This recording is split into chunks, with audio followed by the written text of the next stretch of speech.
দেখুন, আমার যে বিজেপি সরকার পশ্চিমবাংলায় মানুষের রায়ে নির্বাচিত হয়েছে তাদের বিরুদ্ধে আমার কোনো বক্তব্য নেই।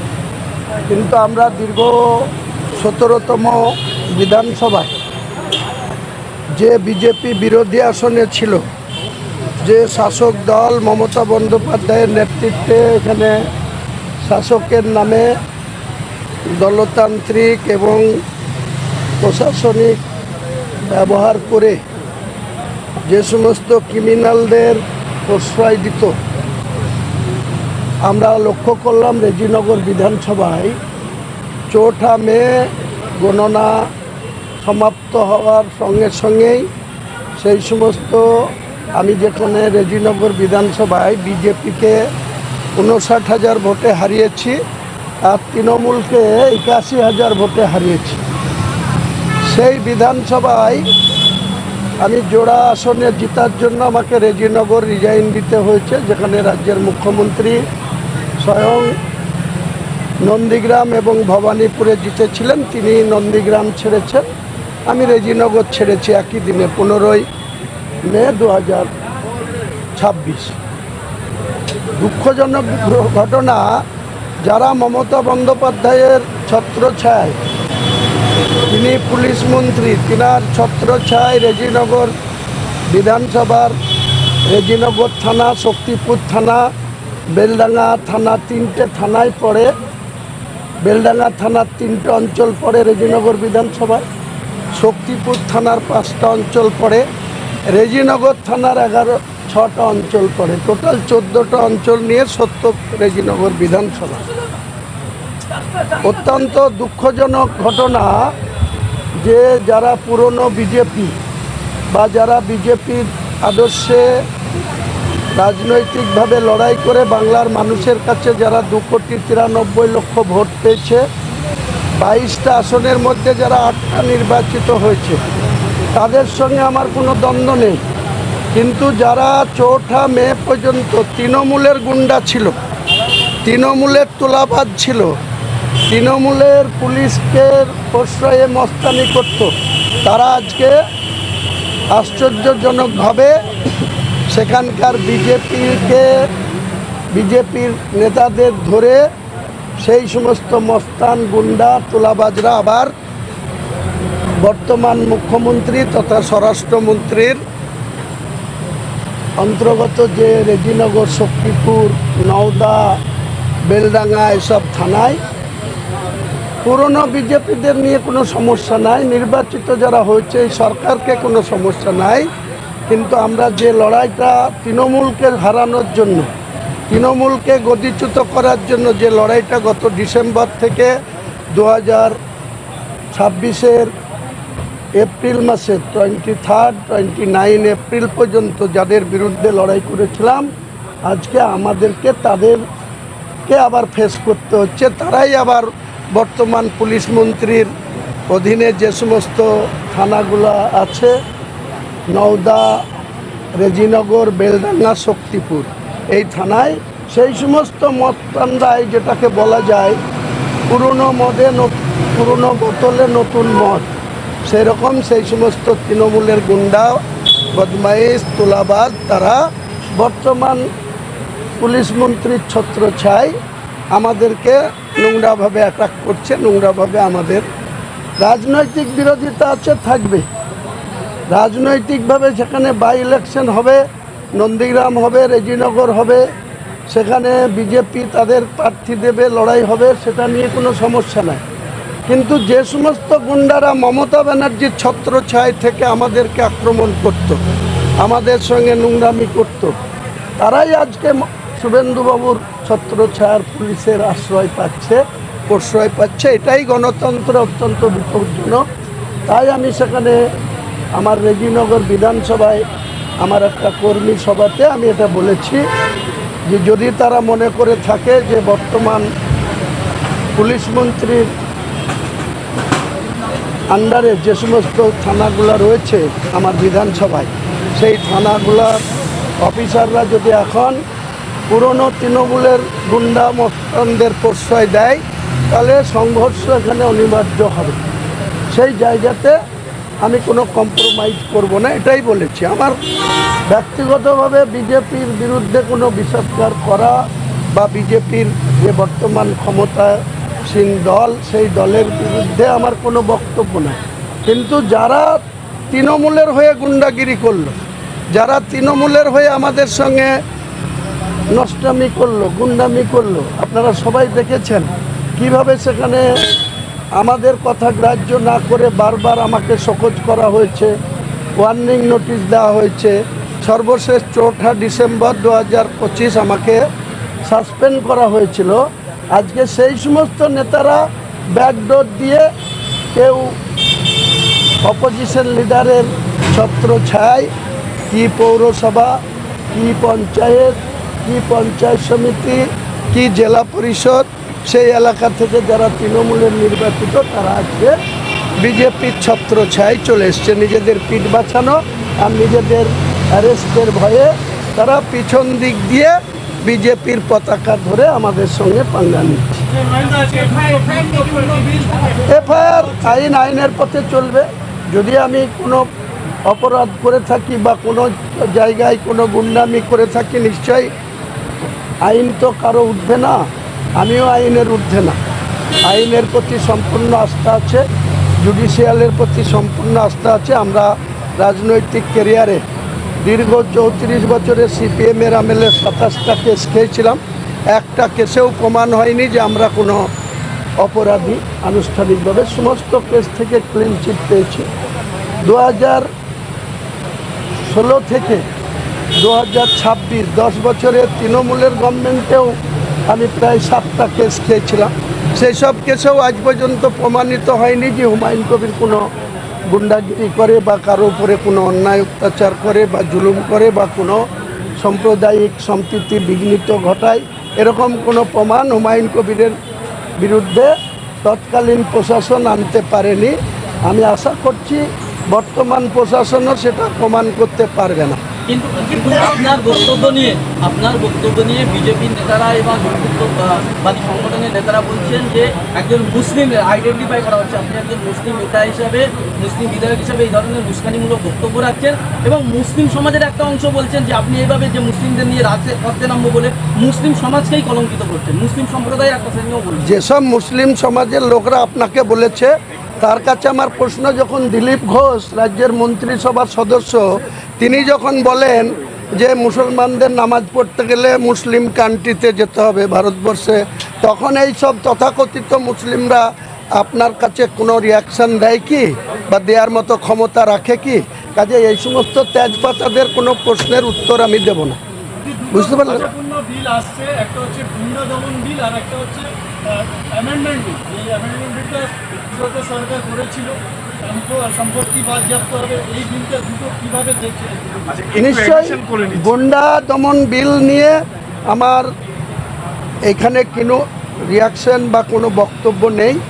গুন্ডা যারা করে, গুন্ডাগিরি যারা করে, যারা আইন ভাঙে, যারা আইনকে তোয়াক্কা করে না বা সম্মান করে না, যারা সংবিধান মানে না, তাদের বিরুদ্ধে যত কড়া আইন আসবে আমি বিরোধী একজন তুচ্ছ সদস্য হিসাবে সরকারের সেই সমস্ত সিদ্ধান্তকে আমি বিরোধিতার নামে বিরোধিতা করব না। সুশাসন রাখতে, সুশাসন বাংলায় চালু রাখতে মুখ্যমন্ত্রী যে পদক্ষেপ নেবে আমি সেই পদক্ষেপকে সমর্থন করব। অন্যান্য বিরোধী দলের তারা মনে করছেন যে পূর্বতন যে পিডি অ্যাক্ট ছিল, যার মাধ্যমে অনেক বিরোধী দলের নেতাদের গ্রেপ্তার করা হতো, এবং এই গুন্ডা দমন আইনে নাকি একটা এরকম প্রভিশন আছে যে ট্রায়াল ছাড়া সর্বাধিক 1 বছর পর্যন্ত আটকে রাখা যেতে পারে। এক্ষেত্রে দাঁড়িয়ে বিরোধী দলের বিরুদ্ধে একটা ভিন্ডিকটিভ আচরণ করতে পারে সরকার। এটা নিয়ে আপনি কি মন্তব্য? দেখুন, কোনো আশঙ্কা করে কোনো কথা বলে দরকার নাই। যখন এই বিল পাস হয়ে যাবে, যখন কারো বিরুদ্ধে ইনজাস্টিস হবে বা কাউকে যখন বিনা বিচারে প্রশাসনিক ক্ষমতার অপপ্রয়োগ করে যখন কাউকে এই ধরনের অ্যারেস্ট করা হবে, নিশ্চয়ই ভারতবর্ষের সংবিধান এখনও কালাকানুন হয়ে যায়নি। এখনও ভারতবর্ষের সংবিধানটা অনেক শক্তিশালী সংবিধান।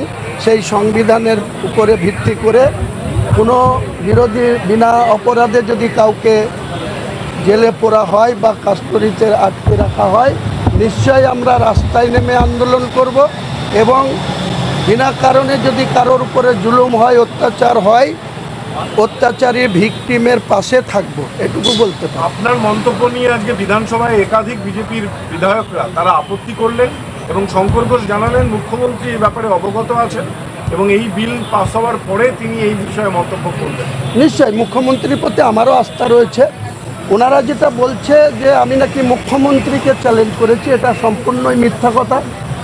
আমি মুখ্যমন্ত্রীকে কোট করেছি, কারণ 18 তারিখে যখন এই বাজেট সেশন শুরু হয়, মাননীয় গভর্নর যখন বক্তব্য রাখে তার আগে উনি মালদাতে প্রশাসনিক মিটিংয়ে গেছিলেন।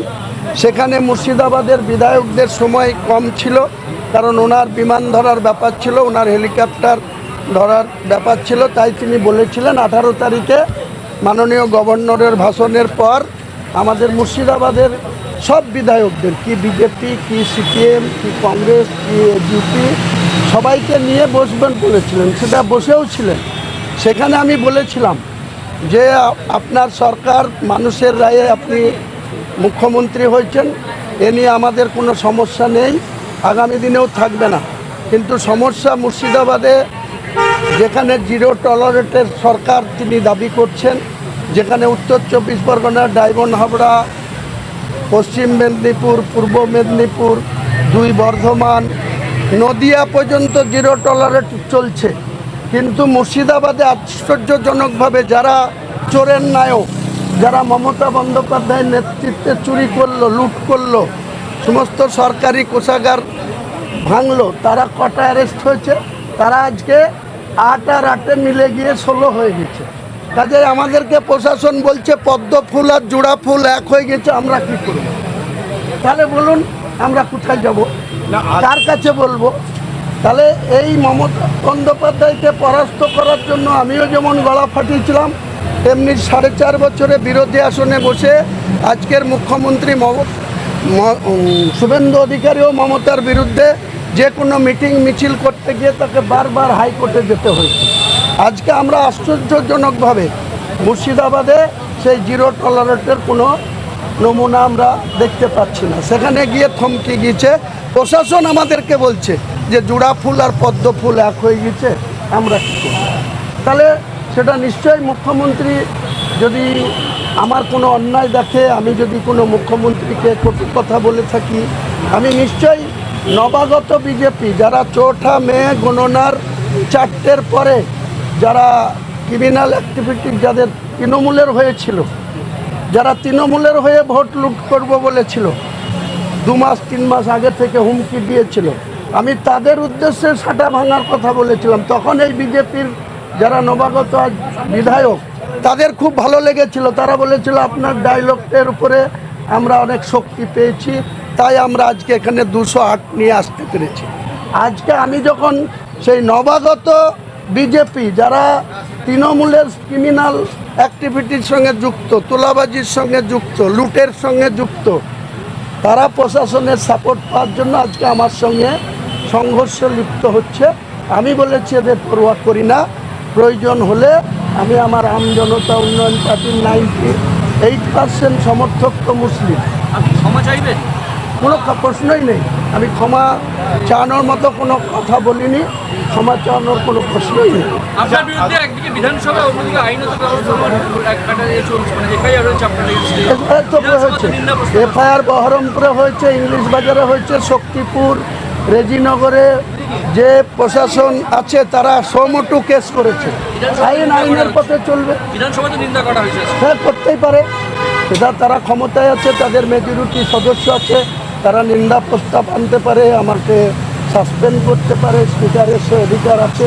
যা সিদ্ধান্ত হবে আমি সেটা মাথা পেতে মেনে নেব, কিন্তু আমি কোনো অন্যায় করিনি, আমি কারো কাছে ক্ষমা প্রার্থী হব। আচ্ছা হুমায়ুন দা, আজকে আরেকটা সরকারি সম্পত্তি নষ্ট করলে, যারা নষ্ট করবে তাদের সম্পত্তি বাজেয়াপ্ত করে এরকম একটা বিল আসছে, কড়া বিল। তো এই বিলটা যদি আগে আসতো তাহলে কি ফরাক্কা, মোথাবাড়ি, বেলডাঙ্গা, শামসারগঞ্জের যে বিপুল পরিমাণে সরকারি সম্পত্তি নষ্ট হলো সেইটা রোখা যেত? আপনার কি মনে হয়?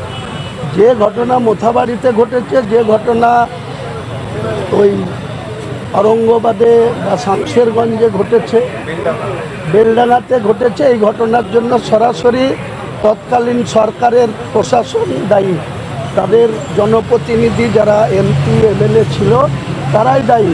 তারা যদি না চাইতো কোনো দিনই এই ধরনের ঘটনা ঘটতো না। আমরা সেই সময়তেও বিবৃতি দিয়ে বলেছি, আপনারা পিছনের দিনে মোথাবাড়ির ঘটনা বা শামশেরগঞ্জের ঘটনা বা বেলডাঙ্গার ঘটনা, বেলডাঙ্গায় যেদিন এই ঘটনা ঘটলো আমি নিজে 17 তারিখে কলকাতায় ছিলাম, যেদিন 7 ঘন্টা রাস্তা অবরোধ হলো, এনএইচ অবরোধ হলো, তার নিন্দা করেছি।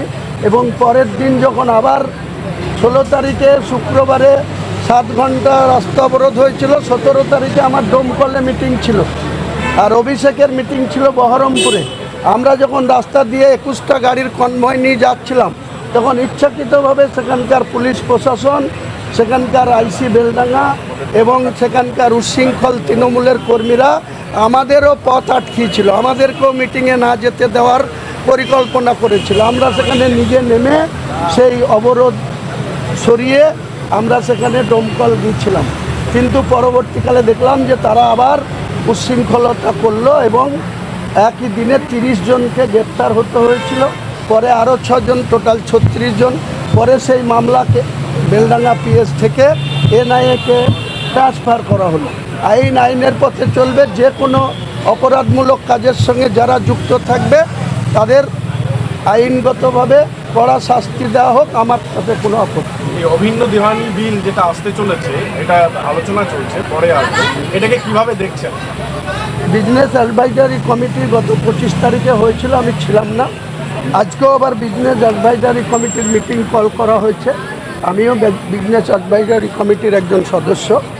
স্পিকার সাহেবের কাছে আমাদের যখন মিটিংয়ে যাব কি আলোচনা হচ্ছে পরে।